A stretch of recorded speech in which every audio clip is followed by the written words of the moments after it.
Dhurandhar movie review అంటే బేసిక్‌గా Balayya Babu cinema వస్తుంది. అది చూద్దామని మనం అనుకోని ఎళ్తే సినిమా రాలేదు. సో, సరే ఈ సినిమాకి ఎళ్దామా అని ఆలోచిస్తే 3½ అవర్స్ రన్ టైమ్ అన్నారు. 3½ అవర్స్ మన వల్ల అవ్వదు, లైట్ తీసుకుందాం అనుకున్నా. బట్ ఎర్లీ రివ్యూస్ కొన్ని చూసి అరే ఇదేదో ఉంది జాతే రే అని ఎళ్ళా. ఇట్స్ ఎ హఠాత్ పరిణామం. అవునా నిజమా అనేటట్టుంది తెలుసా. Hello guys, welcome to barrel pitch meetings. కొత్తగా చెడితే లైక్, షేర్, సబ్స్క్రైబ్ చేసుకుంటూ వెళ్ళిపోండి. వీడియోస్ కూడా వస్తూనే ఉంటాయి. మొదలు పెడదాం. అసలు వితౌట్ గ్యాప్ ఇలాంటి మంచి సినిమా వచ్చినప్పుడు ఎంకరేజ్ చేయాలి. బాలీవుడ్ నుంచి అసలు ఇది ఎక్స్పెక్ట్ చేయలేదు. After looking at other spyverse films, YRF, KGF ఇవన్నీ అవన్నీ పక్కన పెడితే మన వారు, పఠాను అయ్యో సినిమాలా ఏంద్రా ఇది, ఏం చేస్తున్నారా, మీ పొటెన్షియల్ ఏంటి, మీ బడ్జెట్లు ఏంటి, అలా ఉండాల్సింది ఇదిదా సినిమా. ప్లస్ ఇంకో దీనికి తోడు దీనికి కొస మెరుపు icing on the cake of the Marvel ఏంటంటే $13 టికెట్. $13కి ఈ సినిమా నేను చూసా. బాలయ్య బాబు సినిమాకి $25 కూడా బుక్ చేశా.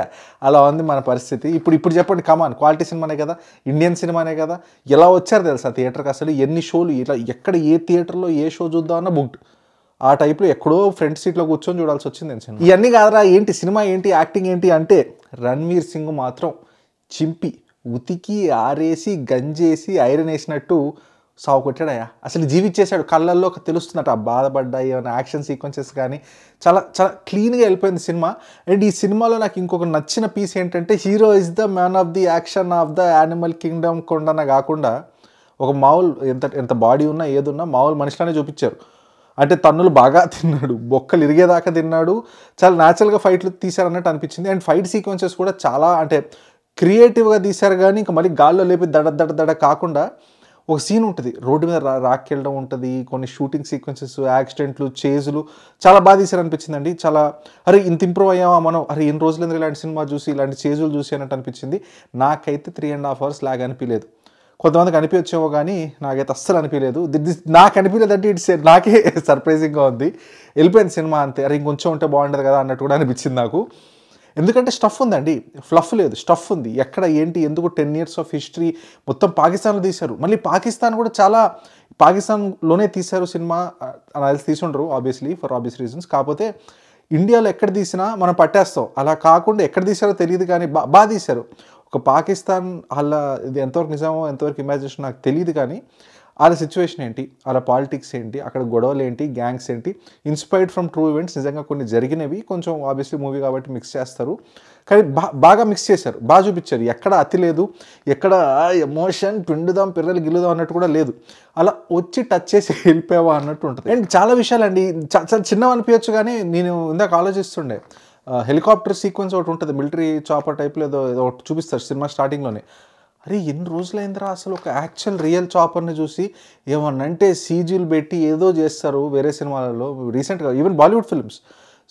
ఫస్ట్ టైం ఇది కూడా సీజీ అయితే ఐల్ బీ సర్ప్రైజ్డ్. కానీ చాలా అరే నిజంగా చూపిస్తున్నారా అన్నట్టు అనిపించింది.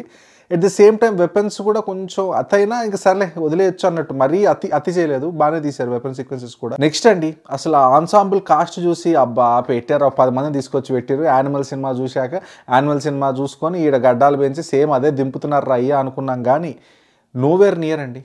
నాకు యానిమల్ కంటే ఇది బెటర్ అనిపించింది. నా పర్సనల్ ఫీలింగ్. అది అంత బిజినెస్ చేస్తారో నాకు తెలియదు కానీ యాక్టింగ్ వైజ్, క్యారెక్టర్స్కి ఇచ్చిన ఇన్వాల్వ్మెంట్ కానీ, ప్రతి ఒక్కరికి ఇచ్చిన రోల్ కానీ, యాక్చువల్లీ అక్షయ్ ఖన్నా గారికి ఆల్మోస్ట్ హీరో లెవెల్లో ఉంటుంది ఈ సినిమాలో.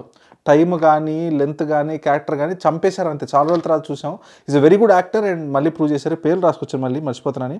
అక్షయ్ కుమార్ గారు, అర్జున్ రాంపాల్ గారు, సంజయ్ దత్ గారు, మాధవన్ గారు, అందరికీ క్యారెక్టర్స్ ఉంటాయి. అందరు చాలా బాగా చేశారు. Obviously they're all established actors. ఇంకో పీస్ ఏంటంటే ఆ స్టోరీని ఎలా అయితే అల్లారు, రియల్ ఈవెంట్స్ ఫస్ట్ సీన్ నుంచి ఒక రియల్ లైఫ్ ఈవెంట్ ఉంటుంది, దాని తర్వాత దాని యాక్షన్ ఏంటి, రియాక్షన్ ఏంటి, ఏం చేద్దాం, ప్లాన్ ఏంటి, ఇలా ఇవన్నీ చూసుకుంటే చాలా బాగా వీవ్ చేశారు స్టోరీ నరేషన్ అన్నట్టు అనిపించింది.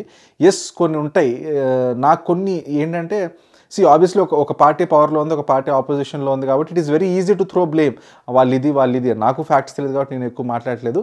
బట్ నాకేమనిపించింది అంటే ఒక సినిమా మామూలుగా న్యూఆన్సెస్ అన్ని చూపించుకుంటూ వెళ్ళాలి కానీ ఇప్పుడున్న గవర్నమెంట్ కొంచెం పొగుడుతూ దాన్ని కొంచెం సురుకులు పెడుతున్నట్టు నాకు అనిపించింది. నాకు అదంతా నచ్చదు. ఎందుకంటే యుద్ధాలు గెలిచినోడే వెళ్ళి హిస్టరీ నాకు నచ్చినట్టు నేను రాసుకుంటా అంటే బాగోదు కదా. అదనమాట ఆ పీస్ ఒక్కటి. అది కూడా మరి ఎక్కువేం చూపించలేదు. ఆ దేశభక్తి యాంగిల్ కూడా కావాలని పిర్రగిల్లుతా, కావాలని రెచ్చగొడతా, అది ఇది అన్నట్టు కూడా లేదు. చాలా స్మూత్గా వెళ్ళిపోయింది. స్మూత్గా వెళ్ళిపోయి ఒక ఇండియన్ ఆపరేషన్ ఎలా ఉంటుంది, పాకిస్తాన్లో ఎలా ఉంటుంది అనేది మీకు బాగా చూపిస్తుంది. ఇంకేమన్నా ఉంటాయా అని గట్టిగా ఆలోచించినా కూడా పెద్ద బొక్కలేం కనిపించలేదు నాకు ఈ సినిమాలో. ఈ హీరోయిన్ రొమాన్స్ ఇది అని చాలా మీమ్స్ నేను చూశాను, అరే హీరో ఏజ్ ఎంత, హీరోయిన్ ఏజ్ ఎంత, వాట్ ఈస్ దిస్ అని. కానీ సినిమాలో ఎక్కడ ఎబ్బెట్టుగా ఎక్కడ నాకైతే కనిపించలేదు. చాలా నీట్గా ఆ ఎమోషన్ కానీ ఆ రిలేషన్షిప్ కానీ కూడా డీల్ చేశారు. దాన్ని కూడా ఏదో అబ్బా ఓ హీరోయిన్ ఉండాలి, ఓ లవ్ ఉండాలి కాకుండా తను ఎందుకు ఇంపార్టెంట్, హీరోకి అది ఎందుకు ఇంపార్టెంట్, వాడి ప్లానింగ్ ఏంటి, వాడి ఇదేంటి చాలా చెప్తారు. అది కూడా చాలా నీట్గా ఇన్వాల్వ్ చేశారు, విచ్ ఇస్ ఆల్సో నైస్. ఆలోచిస్తే మాత్రం ఒకటేనండి, బేసిక్గా సంజయ్ దత్ గారు ఇంట్రో సీక్వెన్సెస్లో కొన్ని చోట్ల CGI, అక్కడక్కడ కొన్ని చోట్ల జనాలు చాలామంది ఉన్నప్పుడు వాళ్ళని మల్టిప్లికేషన్ చేస్తారు కదా, అది చాలా ఇక్కడ కాపీ పేస్ట్ ఆ మందని కొంచెం గ్రాఫిక్స్ తేడా కొట్టింది. But these are all very very minute nit picking points. ఇవన్నీ పడితే పక్కన సినిమా ఓవరాల్లా ఉంది, నాకైతే నచ్చింది. You should also go give it a try. ఏంటంటే ఇంత బాగా తీసినప్పుడు, ఇంత మంచి బడ్జెట్తో వచ్చినప్పుడు ఈ పఠాన్లు, ఈ తుఫాన్లు 1000 కోట్లు చేస్తున్నాయి. అసలు యాక్చువల్లీ మన కొండన్న సినిమా ఇలా ఉండుంటే ఎలా ఉండేదిరా అని చాలా సిమిలారిటీస్ ఉంటాయి. కానీ ఒక పేపర్ మీద రాస్తే కొండన్నది ఇది చాలా ఓకే, ఓ విధంగా దగ్గరలోనే ఉన్నాయి కదా అన్నట్టు ఉంటుంది. గ్యాంగ్ వార్స్ కానీ ఇది కానీ మిషన్ కానీ అంతా. కానీ అది ఎక్కడైతే ఫెయిల్ అయిందో ఇక్కడ ఈ మూవీ డెలివర్ చేసింది అనమాట. ఈ సినిమా ఏమో దురేందర్ అంటుంది, మన కొండన్న మాత్రం ప్రీతి జోన్ అనే ఉన్నాడు. I hope he comes out of this. ఇలాంటి సినిమాలు రావాలి, మన దగ్గర కూడా రావాలి. చూసిన బాల్ పిచ్ మీటింగ్స్ కలుద్దాం మళ్ళీ వచ్చారం. Thank you.